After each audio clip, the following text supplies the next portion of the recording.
एक बार एक शिष्य ने विनम्रतापूर्वक अपने गुरुजी से पूछा, गुरुजी, कुछ लोग कहते हैं जीवन एक संघर्ष है, कुछ अन्य का मानना है कि जीवन जो है वो एक खेल है और कुछ जीवन को उत्सव की संज्ञा देते हैं। इनमें से कौन सी बात सही है?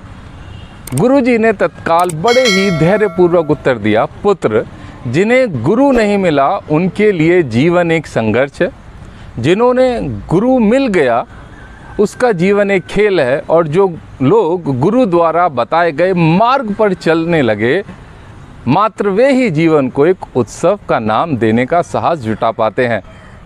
यह उत्तर सुनने के बाद भी शिष्य पूरी तरह से संतुष्ट ना था। गुरुजी ने उसका आभास हो गया और वह कहने लगे, लो, मैं इसी संदर्भ में तुम्हें एक कहानी सुनाता हूँ, जरा ध्यानपूर्वक सुनना, तुम्हारे प्रश्नों का अपने आप उत्तर मिल जाएगा। एक बार की बात है, किसी गुरुकुल में 3 शिष्य अपने ध्यानपूर्वक संपूर्ण अध्ययन करके गुरुजी को यह बताने की विनती की कि गुरुजी, गुरु दक्षिणा में आपको क्या चाहिए।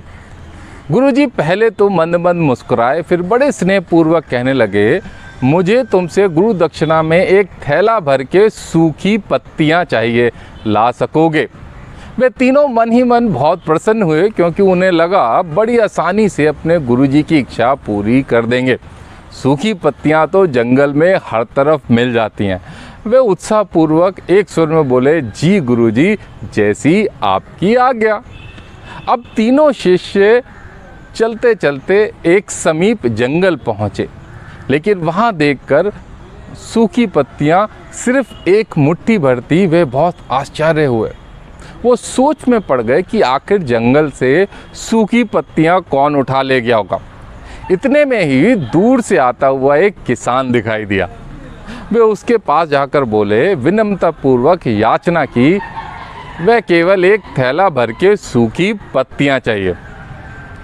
अब उस किसान ने उनसे क्षमा याचना करते हुए बोला, उन्होंने ये बताया कि वह उनकी मदद नहीं कर सकता, क्योंकि उसने सूखी पत्तियों का ईंधन के रूप में उपयोग कर लिया था। अब इन तीनों के पास बस एक गांव की और आशा थी, और वो उस गांव की ओर सहायता लेने चल पड़े। वहां पहुंचकर उन्होंने एक व्यापारी को देखा और बड़ी उम्मीद के साथ एक थैला भर सूखी पत्तियां देने के लिए प्रार्थना की।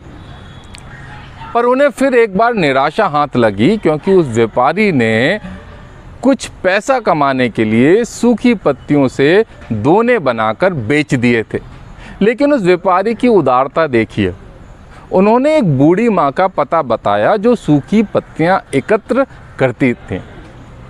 पर भाग्य ने उनका यहाँ भी साथ नहीं दिया। जब वो माँ के पास पत्ती लेने पहुँचे तो उस बूढ़ी माता ने अलग अलग प्रकार की औषधियाँ उन पत्तियों से बना दी। अब निराश होकर वह तीनों खाली हाथ गुरुकुल लौट गए। गुरुजी ने उन्हें देखते ही स्नेहपूर्वक पूछा, पुत्र, गुरु दक्षिणा ले आए? तीनों ने सर झुका लिया। गुरुजी ने दोबारा पूछने पर उनमें से एक शिष्य ने कहा, गुरुदेव, हम आपकी इच्छा पूरी नहीं कर पाए।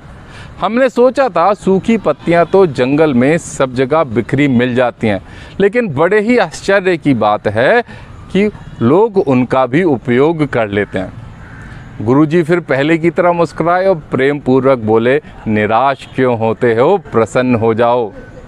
मैं तुम्हें यही ज्ञान देना चाहता था कि पत्तियां भी व्यर्थ नहीं करते, बल्कि उनका उपयोग करते हैं। मुझे गुरु दक्षिणा के रूप में दे दो।